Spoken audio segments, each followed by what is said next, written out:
Are you ready for a depressing fact? You will spend 9,000 days of your life sleeping. What? I know, I hate it too. But most humans will spend roughly 1/3 of their lives sleeping. And that's about 9,000 days or 2,16,000 hours. But what if you don't like sleeping? Or if you have a job that doesn't let you sleep enough? You're probably losing some sleep right now, aren't you? I wanted to find out what would happen if I didn't sleep for a whole week. How long is it humanly possible to go without sleep? A few days? A few weeks? And is sleep really essential? Sit down and get comfy because we're going to answer many questions about sleep today. This is what happens if you don't sleep for a week. First off, if you don't sleep, your body won't be able to rest and recover from your daily activities. Keep this up long enough and you'll fall asleep permanently.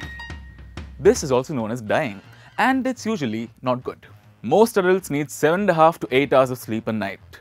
When you get less than this amount of sleep, it's called sleep deprivation. There are two kinds of sleep deprivation: partial sleep deprivation and total sleep deprivation. And based on how long you've had this problem, it's also split into acute and chronic sleep deprivation. Now, with most people's work and lifestyle, partial sleep deprivation is far more common, at least according to the Indian Society for Sleep Research. But we're going to explore what happens in both scenarios, partial and total sleep deprivation.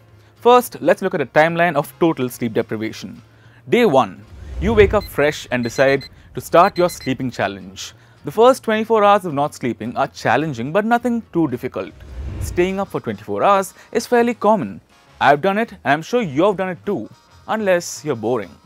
In this period, you'll experience some of the following: drowsiness, irritability, food cravings, fatigue, brain fog, impaired concentration, and dark circles. But you probably know this from experience. Now, as time passes and you force yourself to stay awake for whatever reason, this is when it gets really interesting. You'll start having trouble learning new information, and you'll have trouble with decision making and mood regulation. Around this time is also when the physical symptoms start to get really spicy. You'll start craving all kinds of sugary and fried food because your body needs energy, and these foods provide instant energy. You'll also experience more inflammation, which makes it harder for your body to absorb the nutrients from your food. Which is unfortunate because this is when you really need your energy because your immune system is compromised and you'll be extremely tired. As you push yourself to stay awake for the second day in a row, your mental health joins your physical health. After 48 hours of sleep deprivation, you're basically running on fumes. You'll start hallucinating things, experience depersonalization, anxiety, extreme stress, and, well, do I really need to tell you that you'll be extremely tired?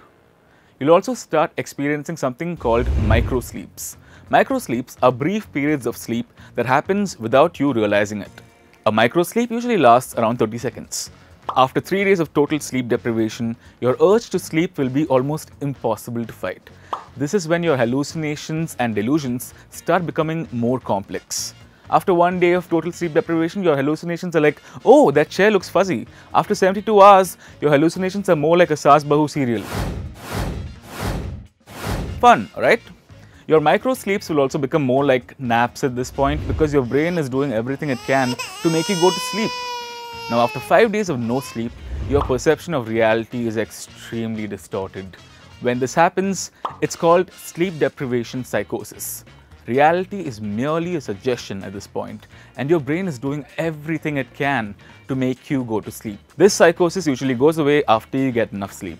Now, while these are the effects of total sleep deprivation, even partial sleep deprivation for a long enough time increases your risk of hypertension, diabetes, obesity, depression, heart attack, and stroke. And India doesn't have any statistics on sleep deprivation, but a study about COVID's effects on sleep showed that more than 57% of Indians reported getting less than 6 hours of sleep a night.